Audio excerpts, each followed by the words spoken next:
नमस्कार. आज आपण ज्ञानमुद्रा बघूयात.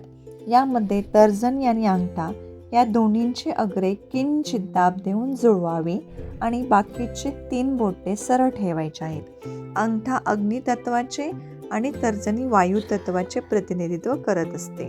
अंगठा म्हणजे बुद्धीचे केंद्र मानले जाते आणि तर्जनी हे मनाचे केंद्र मानले जाते. तर यावरून तुम्हाला लक्षात आले असेल की ही मुद्रा लहान मुलांसाठी, जे विद्यार्थी आहेत त्यांच्यासाठी अतिशय फायदेशीर आहे. या मुद्रेमुळे स्मरणशक्ती सुधारते, एकाग्रता वाढते, तसेच भीती, विस्मरण, न्यूनगंड यासारख्या आजारांमध्ये देखील ही मुद्रा हितकर ठरत असते आणि शांत झोपेसाठी या मुद्रेचा फायदा होतो. तर या मुद्रेमुळे अजून बरेच आपल्याला फायदे होतात.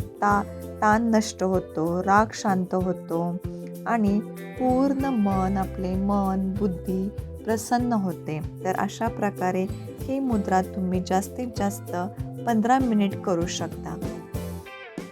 धन्यवाद.